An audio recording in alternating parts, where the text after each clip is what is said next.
Good evening and welcome back to another episode of The Longing, where today we are going to be continuing to read Aesop's Fables. So, let's get going.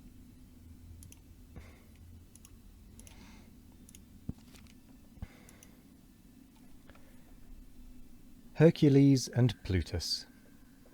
When Hercules was received among the gods, and was entertained at a banquet by Jupiter, he responded courteously to the greetings of all, with the exception of Plutus, the god of wealth. When Plutus approached him, he cast his eyes upon the ground, and turned away and pretended not to see him. Jupiter was surprised at this conduct on his part, and asked why, after having been so cordial with all the other gods, he had behaved like that to Plutus. "Sire," said Hercules, "I do not like Plutus, and I will tell you why. When we were on earth together, I always noticed that he was to be found in the company of scoundrels." The Fox and the Leopard. A fox and a leopard were disputing about their looks, and each claimed to be the more handsome of the two. The leopard said, "Look at my smart coat. You have nothing to match that." "But," the fox replied, "your coat may be smart, but my wits are smarter still." The Fox and the Hedgehog. A fox, in swimming across a rapid river, was swept away by the current and carried a long way downstream, in spite of his struggles, until at last, bruised and exhausted, he managed to scramble onto dry ground from a backwater.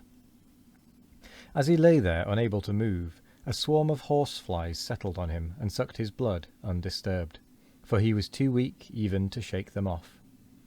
A hedgehog saw him, and asked if he should brush away the flies that were tormenting him. But the fox replied, "Oh, please, no, not on any account, for these flies have sucked their fill and are taking very little from me now. But if you drive them off, another swarm of hungry ones will come and suck all the blood I have left, and leave me without a drop in my veins." The Crow and the Raven. A crow became very jealous of a raven, because the latter was regarded by men as a bird of omen, which foretold the future, and was accordingly held in great respect by them. She was very anxious to get the same sort of reputation herself, and, one day, seeing some travellers approaching, she flew on to a branch of a tree at the roadside and cawed as loud as she could. The travellers were in some dismay at the sound, for they feared it might be a bad omen, till one of them, spying the crow, said to his companions, "It's all right, my friends, we can go on without fear, for it's only a crow, and that means nothing." Those who pretend to be something they are not only make themselves ridiculous. The Witch.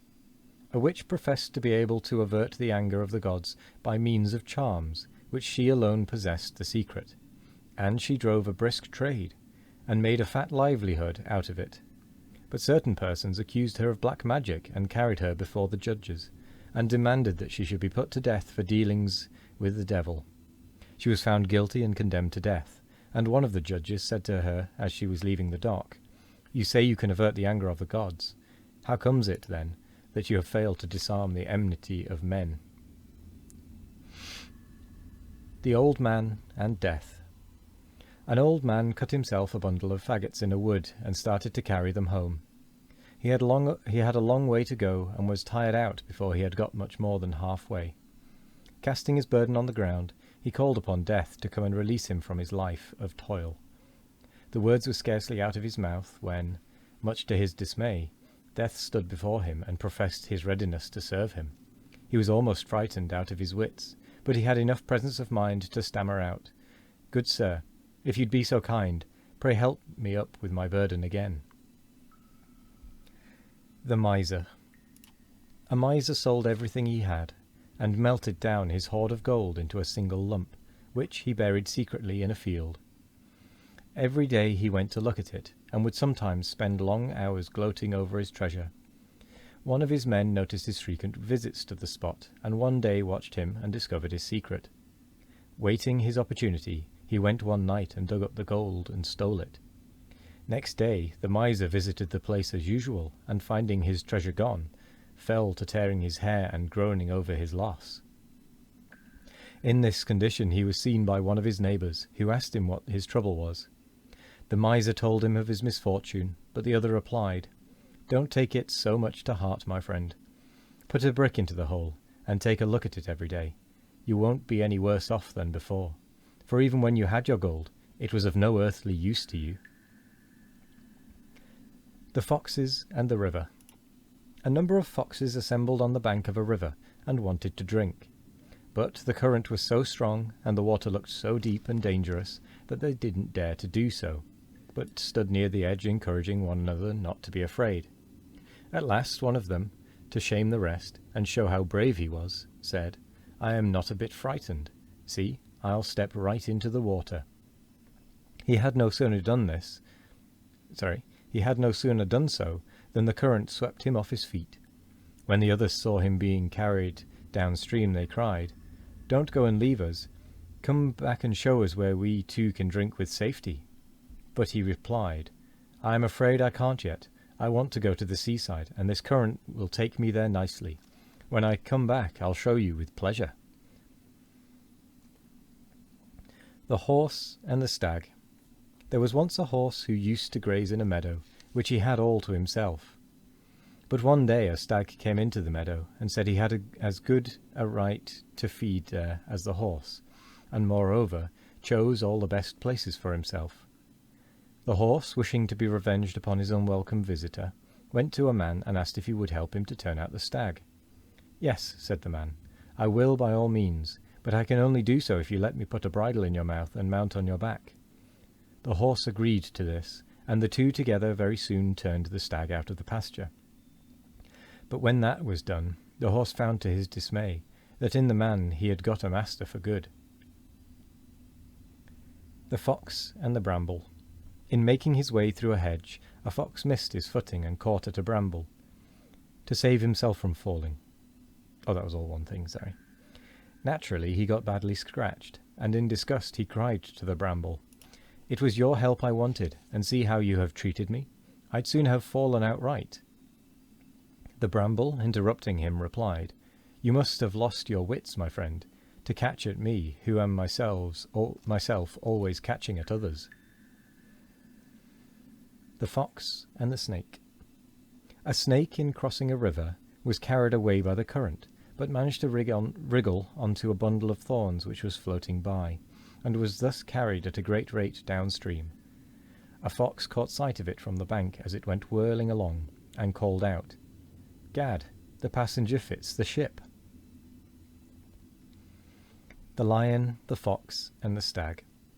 A lion lay sick in his den, unable to provide himself with food, so he said to his friend the fox, who came to ask how he did, "My good friend, I wish you would go to yonder wood and beguile the big stag who lives there to come to my den. I have a fancy to make my dinner off a stag's heart and brains." The fox went to the wood and found the stag, and said to him, "My dear sir, you're in luck. You know the lion, our king? Well, he's at the point of death, and has appointed you his successor to rule over the beasts. I hope you won't forget that I was the first to bring you the good news, and now I must be going back to him, and if you take my advice, you'll come too and be with him at the last." The stag was highly flattered, and followed the fox to the lion's den, suspecting nothing.